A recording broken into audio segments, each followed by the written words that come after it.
में अब हम प्रधानमंत्री नरेंद्र मोदी के टूर और टाइम मैनेजमेंट का विश्लेषण करेंगे और आपको यह भी बताएंगे कि कैसे मोदी डिप्लोमेसी ने चीन और पाकिस्तान को बहुत टेंशन दे दिया है। पाकिस्तान को तो जैसे हार्ट अटैक आ गया है। इसका दिलचस्प विश्लेषण अब कुछ देर में करेंगे, लेकिन इससे पहले बात प्रधानमंत्री मोदी और उनकी नॉन-स्टॉप कूटनीति की। 140 घंटे में 5 देशों की शुद्ध कूटनीतिक यात्रा, 45 से ज्यादा मीटिंग, 33,000 किलोमीटर का सफर, नींद सिर्फ फ्लाइट में उड़ान के दौरान, बाकी समय में कूटनीतिक काम, न रुकने का नाम नरेंद्र मोदी हो चुका है। The Prime Minister of the Republic of India.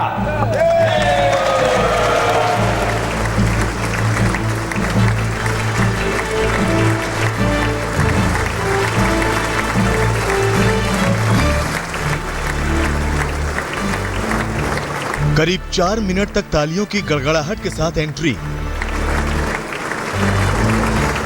हाथ मिलाने के लिए बेचैन सांसद। अमेरिका की संसद 1 घंटे के लिए मोदीमय हो गई।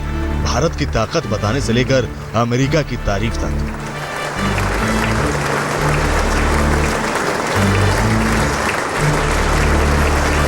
प्रधानमंत्री मोदी ने अमेरिका के 32 करोड़ लोगों के नुमाइंदों का दिल जीत लिया। They are among your best CEOs, academics, astronauts, scientists, economists, doctors, even spelling bee champions. They are your strength. They are also the pride of India. 48 minute की स्पीच, 30 से ज्यादा बार तालियां और 8 बार स्टैंडिंग ओवेशन। प्रधानमंत्री मोदी ने अमेरिकी सांसदों को ही नहीं, पूरी दुनिया को अमेरिका के साथ भारत के रिश्तों की नई धुन सुनाई। The orchestra have sufficiently tuned their instruments. The baton has given the signal. And to that, if I might add, there is a new symphony in play. Washington से प्रधानमंत्री मोदी की कूटनीति की अगली मंजिल थी मैक्सिको, जिस पर करीब 30 वर्ष बाद भारतीय कूटनीति की नजर गई है।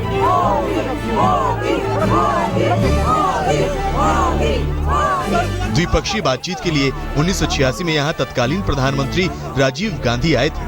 मैक्सिको के राष्ट्रपति एनरिक पेना नीतो के साथ प्रधानमंत्री मोदी की केमिस्ट्री देखने वाली थी। राष्ट्रपति नीतो खुद अपनी कार ड्राइव करते हुए प्रधानमंत्री मोदी को ले गए और उन्हें खाना खिलाया।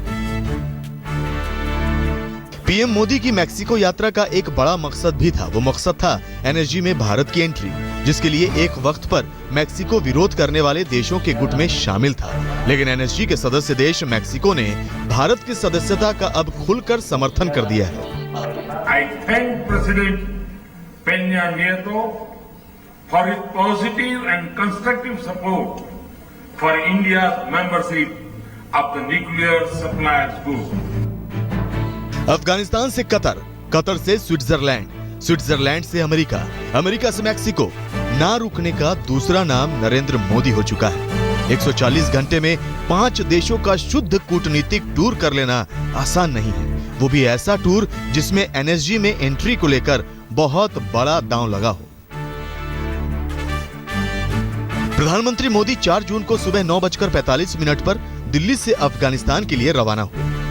1542 किलोमीटर की यात्रा करके वो दिल्ली से हेरात पहुंचे। 4 घंटे रुके और सलमा डैम का उद्घाटन किया। हेरात से शाम 4 बजे प्रधानमंत्री मोदी कतर के लिए रवाना हो गए। करीब 3000 किलोमीटर का सफर तय करके वो शाम को 7:30 बजे कतर की राजधानी दोहा पहुंचे। दोहा में 1 रात रुकने और फिर कई समझौते करने के बाद मोदी अगले दिन यानी 5 जून को रात 8 बजे स्विट्जरलैंड रवाना हो गए।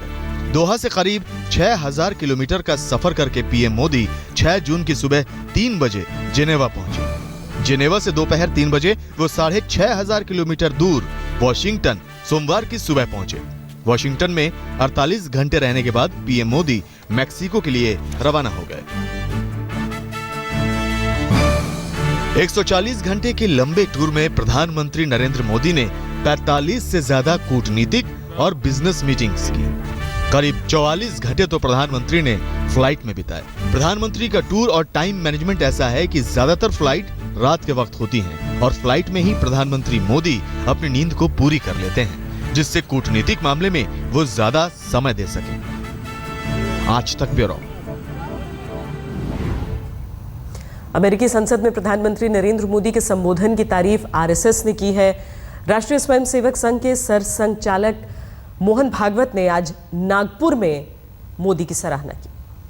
प्रधानमंत्री जी के भाषण का भी जिक्र हुआ, कल ही हुआ है। बहुत सुंदर भाषण है। किसी राष्ट्र को उपेक्षित न समझते हुए, अपने राष्ट्र के स्वाभिमान को बरकरार रखते हुए, अपनी बात दुनिया के बारे में भारत का मन आज के समय क्या सोचता है, इसको ठीक ठीक उन्होंने साफ शब्दों में बताया है। और भाषा ऐसी है कि लोग उसको स्वीकार करें। ऐसा करते समय जिस देश में बोल रहे हो उस देश का भी महिमा मंडन करते हैं, लेकिन वो स्तुति नहीं होती। प्रधानमंत्री नरेंद्र मोदी के विदेशी दौरे, खास तौर पर अमेरिका की सफल यात्रा से पाकिस्तान और चीन दोनों परेशान हैं। पाकिस्तान और चीन को लगता है कि कूटनीति की दुनिया में उनके एनकाउंटर की स्क्रिप्ट लिखी जा चुकी है।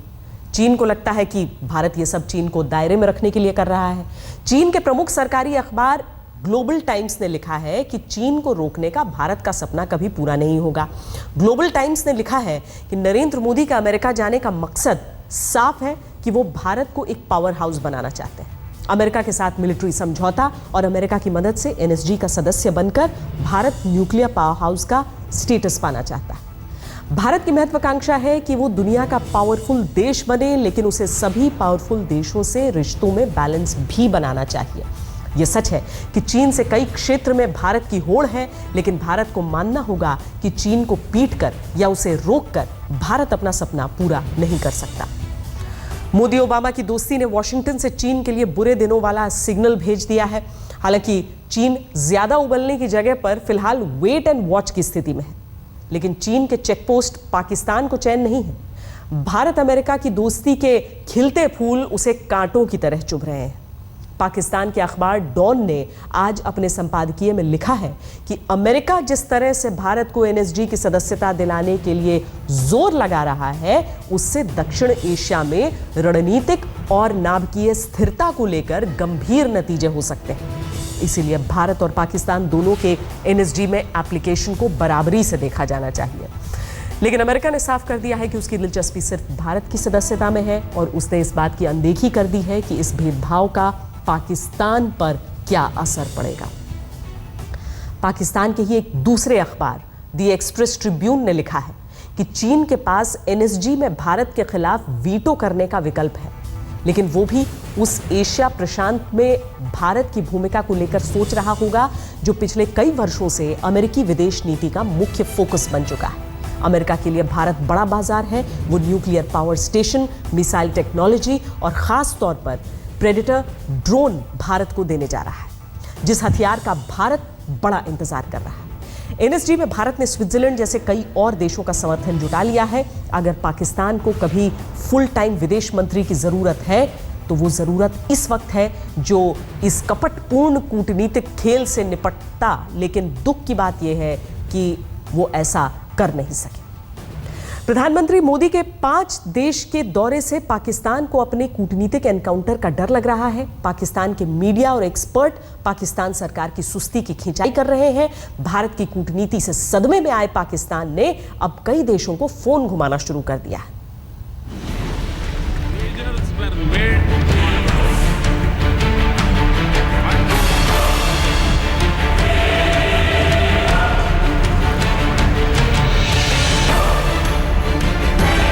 कल जो एक बड़ी इंपॉर्टेंट मीटिंग थी जीएचक्यू में हुई, उसके आज हमने इफेक्ट्स देखे। वजारत खारजा में दौड़ें लग गई और न्यूक्लियर सप्लायर्स ग्रुप में पाकिस्तान की शमूलियत और भारत की शमूलियत को रुकवाने के लिए हमने देखा कि हमारे सफारतकार दौड़ें लगा रहे हैं। भारत की कूटनीति ने पाकिस्तान को टेंशन दे दिया है। अफगानिस्तान से लेकर कतर, कतर से लेकर स्विट्जरलैंड और स्विट्जरलैंड से लेकर अमेरिका तक पाकिस्तान भारत के सफल कूटनीतिक सफर को देखकर सदमे में आ गया। मेंटेन करने की बात आए तो नरेंद्र मोदी साहब डिप्लोमेटिक रिलेशनशिप्स बड़े मेंटेन कर रहे हैं। किससे मेंटेन कर रहे हैं? उससे जिससे पाकिस्तान के ताल्लुकात किसी जमाने में बेहतर थे। अभी नरेंद्र मोदी साहब अमेरिका के दौरे पे गए हुए हैं और अमेरिका के दौरे के अंदर हम लोगों को ये तशवीश है, पाकिस्तान को ये तशवीश है कि अपने ताल्लुकात सही करे फारूक साहब, पाकिस्तान के ताल्लुकात नहीं। वो देख, मेरा सवाल ये है कि मोदी जो है ये दुबई के साथ एग्रीमेंट कर गया, ये ईरान के साथ एग्रीमेंट कर गया, ये कतर के साथ एग्रीमेंट कर गया, मुस्लिम ममालिक से इंडिया ज्यादा बेहतर ताल्लुकात कर रहा है। हम अपने हमसायों से नाराज हैं, हमारा वजीर खारजा कोई नहीं है, हमारी फॉरेन पॉलिसी रिविजिट करने की शदीद जरूरत है, इसका किसी को कोई एहसास नहीं है। देखिए, हम अकेले चीन के साथ अपनी कामयाबियों का डंडोरा पीट कर पूरी दुनिया को नजरअंदाज कर रहे हैं। पाकिस्तान की मीडिया में वहां की सरकार की खूब खिंचाई हो रही है। खासतौर पर एनएसजी में भारत की एंट्री को लेकर पाकिस्तान बहुत टेंशन में है। मंगलवार को पाकिस्तान की संसद में कई सांसदों ने चिंता जताई कि भारत आक्रामक कूटनीति कर रहा है। पाकिस्तानी सेना के हेडक्वार्टर में आर्मी ने शरीफ सरकार के बड़े मंत्रियों की क्लास लगा दी। ये आपके सामने है, ये आप अंगूठे देख लें, उंगलियां देख लें। जनाब इसाक डार साहब, जनाब फातमी साहब और एजाज चौधरी साहब बिल्कुल ऐसे जैसे अपनी कोई सफाइयां दे रहे हैं। इसाक डार साहब सामने बैठे हैं, आर्मी चीफ, उनको नहीं देख रहे, साइड पे देख रहे हैं, पता नहीं किस चीज से शर्मा रहे हैं। हमारी जो फौज है उसके सरबराह से उनके ताल्लुकात पता नहीं कैसे हैं। जब आदमी एक्सट्रीम टेंस होता है तो उस वक्त इस किस्म के इशारे और इस किस्म की हरकत और सकनात करता है। एनएसजी को लेकर टेंशन में आए पाकिस्तान के आर्मी चीफ ने सरकार की क्लास लगाई तो पाकिस्तान का विदेश मंत्रालय फोन घुमाने में जुट गया। विदेशी मामलों के एडवाइजर सरताज अजीज ने रूस, दक्षिण कोरिया और न्यूजीलैंड के फॉरेन मिनिस्टर को फोन कर पाकिस्तान के लिए सपोर्ट मांगा। अमेरिका में पाकिस्तान के राजदूत ने यूएस कांग्रेस को चिट्ठी लिखकर समर्थन मांगा, लेकिन पाकिस्तान को सच का सामना करना चाहिए। हमारा जो रेप्यूटेशन है बिल्कुल ठीक कह रहे हैं। अमेरिका में it is not worth talking about. Pakistan जो है पराया स्टेट हो गया है, इसलिए कि वो समझते हैं कि सब टेररिज्म इधर से ही जन्म देता है और हमने अफगानिस्तान पे उनके साथ नहीं दिया। कानियोज को हम हेल्प करते हैं, शकील अफरीदी को हम इंटरनेशनल हीरो नहीं मानते। यूएस फंड्स जो हमें मिलते हैं हम उनको मिनॉरिटीज के खिलाफ इस्तेमाल करते हैं। तो पाकिस्तान की इतनी नफरत है अमेरिका में, कांग्रेस में, और इतनी स्ट्रॉन्ग लॉबीज हैं इजराइल की और इंडिया की कि मेरे ख्याल में कोई फर्क नहीं करता। Go and drown in the lake. अब ये मत कहें कि आप एक छोटे मुल्क हैं, आप एक कमजोर मुल्क हैं, आपको पैसे चाहिए। नहीं, आपको जुर्रत चाहिए। पाकिस्तान को लग रहा है कि कूटनीति के मामले में वो एक किनारे हो गया है और पाकिस्तान सिर्फ चीन की दोस्ती के नशे में ही उड़ता पाकिस्तान बन चुका है। पुराना दोस्त अमेरिका ही क्या, पड़ोसी देश अफगानिस्तान और ईरान भी अब पाकिस्तान को मुंह भी नहीं लगाना चाहते। इंडिया इस वक्त एक अमेरिका के अंदर और वेस्ट के अंदर एक उसका जो प्रोजेक्ट है, प्रोजेक्ट इंडिया, उसको बहुत अहमियत मिल रही है। पाकिस्तान ऑलमोस्ट आइसोलेटेड हो चुका है। अभी जो कांग्रेस से जिस तरीके, अमेरिकन कांग्रेस से जिस तरीके के साथ जो रवैया इख्तियार किया हुआ है कि आपको $400 मिलियन नहीं दे रहे, आपके कोalition सपोर्ट फंड खत्म हो रहा है, आप कहते हैं हमें F-16 चाहिए टेररिज्म के खिलाफ, वो कहते हैं नहीं हम वो भी नहीं देने के लिए तैयार। अगर आपका ख्याल है कि आप ईरान के साथ आपके तल्लुकात अच्छे हैं, that is not true. Afghanistan ने शिफ्ट कर दिया है, वो जो सारा उसने आप पे एतमाद किया था, आप डिलीवर नहीं कर सके, वो चले गए इंडिया की में जाके बैठ गए। आपने तस्वीरें देखी है प्रेसिडेंट गनी की और नरेंद्र मोदी की ऐसे लगता है कि जैसे वो आज के दोस्त नहीं, करजई से भी पुराने दोस्त हिंदुस्तान। पाकिस्तान को पता है कि उसे एनएसजी में एंट्री नहीं मिलेगी, लेकिन उसे लगता है कि वो भारत का खेल तो बिगाड़ ही सकता है। इसके लिए उसने हाथ पैर मारना शुरू कर दिया है। वो चीन का भी मुंह देख रहा है कि चीन पाकिस्तान के कंधे पर बंदूक रखकर भारत को कंट्रोल कर लेगा। लेकिन चीन के सामने भी सवाल है कि क्या वो पाकिस्तान के लिए दुनिया से अलग थलग पड़ने का रिस्क लेगा। आज तक ब्यूरो। भारत में मोदी के राजनीतिक विरोधियों का पता नहीं क्या होगा, लेकिन लगता है कि पाकिस्तान में नवाज शरीफ को बहुत नुकसान होने वाला है मोदी का। वैसे ऑस्ट्रिया के वियना में आज और कल 2 दिन न्यूक्लियर सप्लायर्स ग्रुप यानी एनएसजी की मीटिंग हो रही है। इसमें एनएसजी के 48 देश नई सदस्यता के आवेदनों पर अपनी अपनी राय देंगे। इसके बाद सबसे अहम मीटिंग दक्षिण कोरिया की राजधानी सोल में 20 जून को होने वाली है, जहां सदस्यता के आवेदनों पर फाइनल फैसला हो सकता है। इस बार भारत के चांस इसलिए अच्छे हैं कि उसे अमेरिका का पूरा समर्थन है और एनएसजी का अध्यक्ष देश इस वक्त दक्षिण कोरिया है, जो भारत की सदस्यता का समर्थन करता है। रुक रहे एक ब्रेक के लिए। ब्रेक के बाद आपको दिखाएंगे खून खौलाने वाला स्टंट। आप रहिए खबरदार। अब हम आपको एक वीडियो दिखाते हैं जो ये सबक देता है कि स्टंट करना मौत को दावत देने के समान होता है। मुंबई की सड़कों पर कानून को ताक पर रखकर और जान जोखिम में डालने वाले इस बाइक सवार को देखिए। ये मुंबई के मरीन ड्राइव का वीडियो है। यहां एक बाइकर सड़क पर स्टंट दिखा रहा है। उसके दोस्त पीछे वाली बाइक पर सवार होकर उसकी इस हरकत को मोबाइल फोन से शूट कर रहे हैं। कई गाड़ियां सड़क किनारे खड़ी थीं, लेकिन बाइक सवार को जरा भी परवाह नहीं थी और अचानक वो हुआ जिसके बारे में सोचकर भी डर लगता है। बाइक सवार का बैलेंस बिगड़ा, वो सड़क पर गिर पड़ा। तेज रफ्तार बाइक जैसे ही सड़क पर गिरी, उसमें से चिंगारी निकलने लगी। बाइक और बाइक सवार दोनों डिवाइडर से टकरा गए। इसके बाद क्या हुआ किसी को नहीं मालूम। हमारी अपील है कि ऐसे स्टंट करने की सोचिए भी मत, बल्कि ऐसे स्टंट से सबक लें, क्योंकि ये जिंदगी आपकी है और अपनी जिंदगी का ख्याल रखना आपकी अपनी जिम्मेदारी।